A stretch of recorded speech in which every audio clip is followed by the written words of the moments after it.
দেখো ভিতরে পুরো পোকাই খেয়ে নিয়েছে।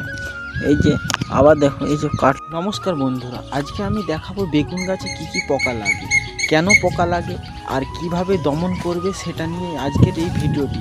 তাই ভিডিওটি আজকে পুরো পর্যন্ত দেখুন। এই যে বেগুন গাছগুলো দেখো, বেগুন গাছগুলোর ডগাগুলো কেমনভাবে শুকনো হয়ে গেছে। বেগুন গাছে এত সুন্দর সুন্দর ফুল আসছে, তাও সেই ডগাগুলো শুকনো হয়ে যাচ্ছে। ডগাগুলো শুকনো কী জন্য হচ্ছে তোমাদেরকে দেখাবো, তোমরা দেখো। এই যে ডগাটা পুরো লাইভ ভিডিও, কোনো এডিটিং নয়।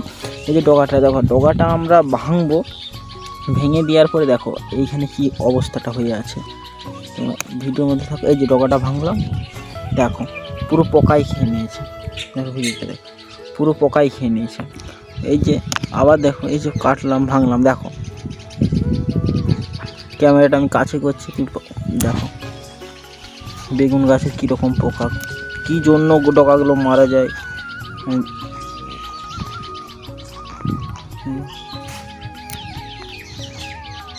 দেখুন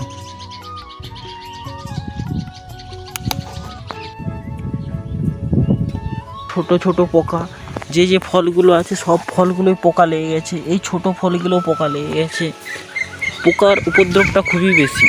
এর জন্য কি করবেন, যে ডগাগুলো শুকিয়ে গেছে সেই ডগাগুলো ভেঙে ফেলুন, কারণ এইরকম জায়গায় আছে পোকা। এই যে দেখুন পোকা খেয়ে নিয়েছে। এই যেগুলো হচ্ছে পোকা আছে এর ভিতরে। এই ডগাগুলো কেটে ভেঙে ফেলুন, দূরে ফেলুন। এই যে দেখুন, এই যে এইরকম জায়গাটা, এখানে ভাঙলে পোকা বেরোবে। এই যে পোকা খেয়েছে, পোকা, এগুলো সব পোকার উপদ্রব। এরকম ডালগুলো ভেঙে ভেঙে ফেলে দিন, আর নিম তেল স্প্রে করুন। নিম তেল স্প্রে করলে অনেকটা পোকার উপদ্রব কমে যায়।